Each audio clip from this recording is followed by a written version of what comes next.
চায়ের কাপের ভেজানো বিস্কুটটাও বলে দেয় কারো প্রতি বেশি ডুবলে নিজেকেই ভেঙে পড়তে হয়। খুচরো পয়সার আওয়াজ সবসময় বেশি হয়, কিন্তু বেশি টাকার নোটে কোনো শব্দ নেই। তাই সকলকে নিজের মূল্য বোঝাতে সবসময় চুপ থাকো। সময় তোমার মূল্য ঠিক সকলকে বুঝিয়ে দেবে। আত্মসম্মানের থেকে বড় আর কিছু নেই। কেউ তোমাকে একবারের জন্য ছোট করলেও তাকে চিনে রাখো এবং তার থেকে দূরে থেকো, কারণ প্রশ্রয় পেলে সে একই কাজ বারবার করবে। সকাল না হওয়া পর্যন্ত ফুলেরাও জানে না সে শ্মশানে যাবে নাকি মন্দিরে। তাই জীবন যতদিন আছে নিজের মতো করে বাঁচো। কখনো তুমি যতই ভালো হও না কেন, যতই অন্যের জন্য নিজেকে বিলিয়ে দাও না কেন, যতই কষ্ট সহ্য করো না কেন, কিছু মানুষের কাছে তবু তুমি কখনোই ভালো হতে পারবে না। কচু পাতা দেখেছেন নিশ্চয়, উপরটা সবুজ কিন্তু ভিতরটা চুলকানিতে ভরা। তেমনি কিছু মানুষ আছে উপরে মানুষের মতো দেখতে হলেও ভিতরটা আবর্জনাতে ভরা। জলে না নামলে যেমন সাঁতার শেখা যায় না, ঠিক তেমনি জীবনে খারাপ সময় না আসলে মানুষ চেনা যায় না। ছোট ছোট ভুলের ক্ষেত্রে সচেতন হন। মনে রাখবেন, একটি ছোট ছিদ্র বিশাল জাহাজকেও ডুবিয়ে দিতে পারে। মানুষের প্রিয় হতে গেলেও অর্থনৈতিক যোগ্যতা লাগে। যার কাছে অর্থ নেই সে মানুষটা কখনো কারো কাছে প্রিয় হয় না। কথাটা শুনতে খারাপ লাগলেও বাস্তব। কখনোই নিজের দুর্বলতা কাউকে জানাতে নেই। অর্ধেক লোকই তোমার কষ্টটা বুঝতে পারবে না, আর বাকি অর্ধেক তোমার দুর্বলতার সুযোগ নিবে। সুন্দর হওয়া মানে একটা অসাধারণ মুখমণ্ডলের উপস্থিতি বোঝায় না। সৌন্দর্য মানে একটা অসাধারণ মন, একটা অসাধারণ হৃদয়, আর একটা অসাধারণ আত্মা।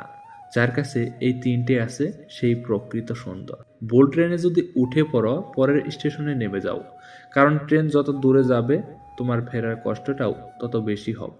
জীবন মোমবাতি নয়, তবু নিভে যায়। মনটা আয়না নয়, তবু ভেঙে যায়। স্বপ্নগুলো পাখি নয়, তবু উড়ে যায়। মানুষ আবহাওয়া নয়, তবু সময়ের সাথে বদলে যায়। কাউকে জীবন থেকে সরিয়ে দেওয়ার প্রথম লক্ষণ কথা না বলা। কাউকে জীবন থেকে সরিয়ে দেওয়ার দ্বিতীয় লক্ষণ ব্যস্ত আছি, পরে কথা বলছি, এরপর অজুহাতের শেষ থাকে না। জীবনে দুই ধরনের মানুষের কাছ থেকে দূরে থাকো। এক, ব্যস্ত মানুষ। দুই, স্বার্থপর মানুষ। কারণ ব্যস্ত মানুষগুলো তার ইচ্ছে মতো তোমার সাথে কথা বলবে, আর স্বার্থপর মানুষগুলো তার দরকারে তোমার সাথে কথা বলবে। নিজ থেকে কাউকে আপন করতে চেও না। একসময় হয়তো তার অবহেলা সহ্য করতে পারবে না। সবাইকে বিশ্বাস করলে বিশ্বাস কথাটি মূল্যহীন হয়ে যায়। যা তুমি দেখাও তার চেয়ে তোমার বেশি থাকা উচিত। যা তুমি জানো তার থেকে তোমার কম বলা উচিত। ক্ষমা তাকেই করো যে ভুল করেছে, কিন্তু ক্ষমা তাকে করো না যে বেইমানি করেছে। কেউ দেখে না তুমি তার জন্য কি করছো, তারা শুধু দেখে তুমি তাদের জন্য কি করনি। সত্যের পথে চললে কষ্ট হয় ঠিকই, তবে একটা সুবিধা থাকে, ওই পথে সবাই যাওয়ার সাহস পায় না। কারো জন্য নয়, নিজের জন্য পারফেক্ট হও। সাপ যদি ঘরের মধ্যে ঢুকে যায়, লোকে তাকে লাঠি দিয়ে মারে। আর যদি সাপকে মন্দিরের শিবলিঙ্গের উপরে দেখতে পায়, তখন তাকে পুজো করে, দুধ খাওয়ায়। সুতরাং লোক তোমাকে সম্মান এমনি করবে না, করবে তোমার স্থান আর পরিস্থিতি দেখে।